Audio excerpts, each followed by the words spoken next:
This is the CSR Elite wheel from Fanatec. Just wanted to do a brief video review of it in conjunction with this update of mine. Here you can see the beautiful window, so you can see the belts inside.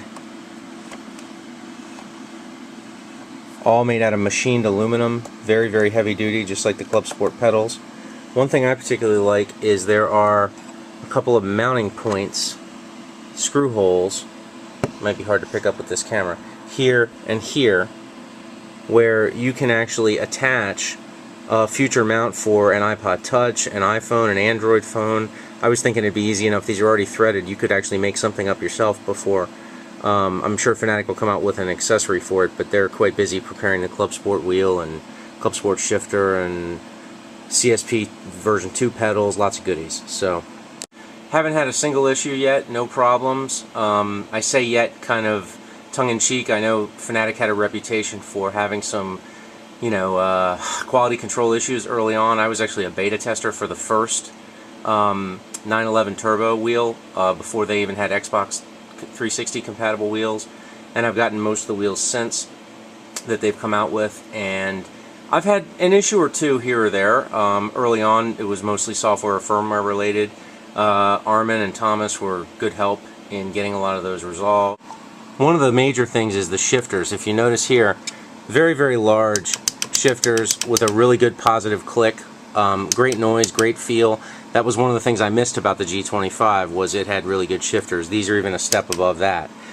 They actually feel exactly like the shifters in, I used to have an Infiniti G37 sports sedan, and these look like they were lifted right out of it.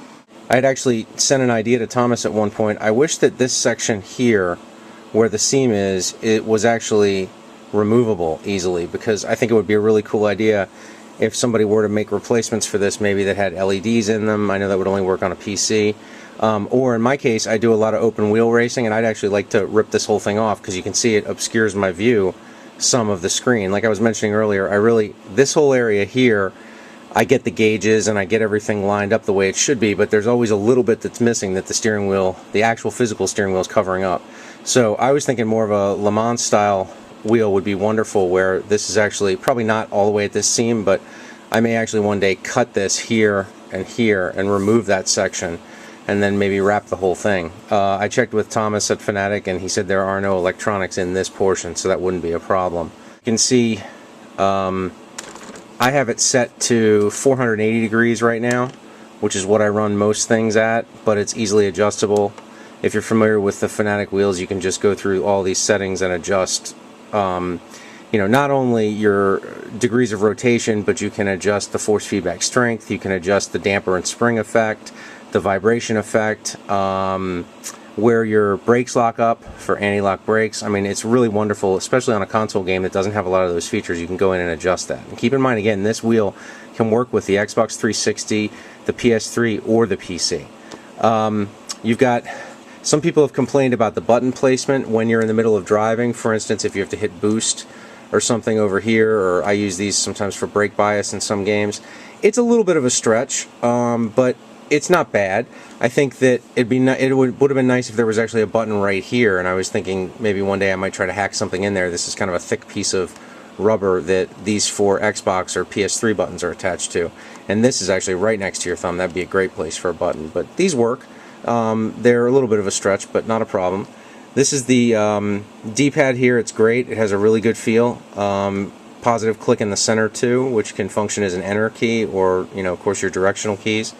And then there are 2 buttons up here that may not be obvious in this the way the camera's picking this up right now. One thing I really like is on the older Fanatec wheels, it seemed that when you would set a degree of rotation under 900, the stops were not really that strong. They were there and it would resist you turning past it, but in the heat of battle, so to speak, if you're driving in anger and you're going around a lap and you're trying to get around that tight hairpin at Monaco, and you crank it further than it needs to go, it would just go past it. Oh, there comes a screensaver. Anyway, now with this one, check this out. When you turn it to its full degree, it starts to vibrate and it is locked in place. I know for sure I've hit the limit, and I can't really physically turn past that. It could be just the extra strong motors that they're using in this. So that was one thing I found really nice and a big improvement, as well as just the overall feel. You can really feel what the car is doing if the game's written well, and feel what the tires are doing, and it's just much more subtle. It doesn't necessarily have to be stronger. It can be if you want it to be. I think the wheel's quicker by a good margin. When you turn it on and turn it off, it's very fast and strong. Go ahead and put it back in PC mode. And then the other thing that's really great about it is right now there's almost no resistance, and I don't have the drift mode on. I used to have to use the drift mode to get something that would be this quick, but right now there's resistance if the game calls for it. There's those stops again where it really stops well. Anyway, it just feels super smooth compared to the other one, and when it needs to be strong, like you can see at the end here, it's very strong, but you can also be quick with it, and I find I can recover a lot more on slides and things like that. It's definitely made me quicker. I'm not a great speed demon when it comes to this. You'll probably see from some of my laps. I like to have fun, and I like it to feel as realistic as possible. That's why I've got tactile in my seat. That's why I'm running in 3D on some of the sims that support it well, and that's why I'm running 3 screens, and that's why I want a wheel that, finally an affordable wheel. I could never afford a Frex or the hassles that go with something like that. I hear that the support, that's annoying, I hear the support is not great with them. So, you know, it's one of those things, probably a language barrier. They're in Japan, but you know, they seem more of a specialty house, and this is actually a retail product. Albeit specialized, you're not going to find it everywhere at a store around the corner like you would with some of the other brands. But I think they're taking it a step beyond, and I appreciate that. And I know when I order a product like this that there may be a firmware update or two, there may be a software update or two coming, but in the meantime, it's cool that a company's trying to make something that's somewhat affordable, still pricey, but definitely below the price of those super exotics, and yet something that is really almost to that level. As far as, you know, I've never used a Frex, so I can't really say. That wouldn't be fair, but this is way beyond what I ever thought was possible for, you know, $400 or $500. A couple of the other things in summation. This, I've got to say, the rim itself, a lot of people were giving it a hard time, saying that the rubberized plastic part on here and the seam that you could feel at the top made it feel kind of cheap. I do think that the base and the motors and the overall road feel that you get through the wheel is a step above the quality and finish on this wheel, but I understand they were also trying to meet a price point, and I hope that they come out with some alternate rims for this CSR Elite, because it would be nice to have a rim that would be almost at the level of a Club Sport, the ones that they have shown there. But I never notice it when I'm driving. It doesn't feel cheap to me. I haven't noticed any of the... I know some people have shown videos where you can actually flex this and bend it. Maybe mine's different than those. Maybe they're pushing harder than I'm willing to push my wheel, but I haven't noticed that at all. So, and I think it's a comfortable position to grip it here where the Alcantara is. So it hasn't been an issue for me, the quality of it, but it is noticeable that it doesn't quite meet the standards of the base.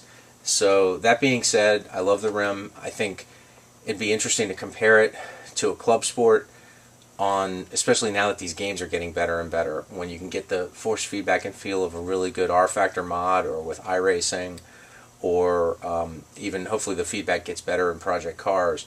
I think that, because the graphics are outstanding in that, I think it'd be good to do a comparison between the two, because I find myself, as the PC games get better and better, I find myself playing the consoles less and less, but it is still really nice to know that this can work on Forza and this can work on Gran Turismo, and it feels great with both of those as well. So I think overall, I'd give this wheel, if I were rating it on a scale, I'd probably give it a 90 out of 100. You know, there are a few areas that could be improved. I'd love to see some of the functionality of the Club Sport, but I know that they were limited with what Microsoft would allow them to license on this, so that's understandable, and I think given all those limitations, it's probably the best of all worlds if you need to race on consoles, especially the Xbox 360. Thanks.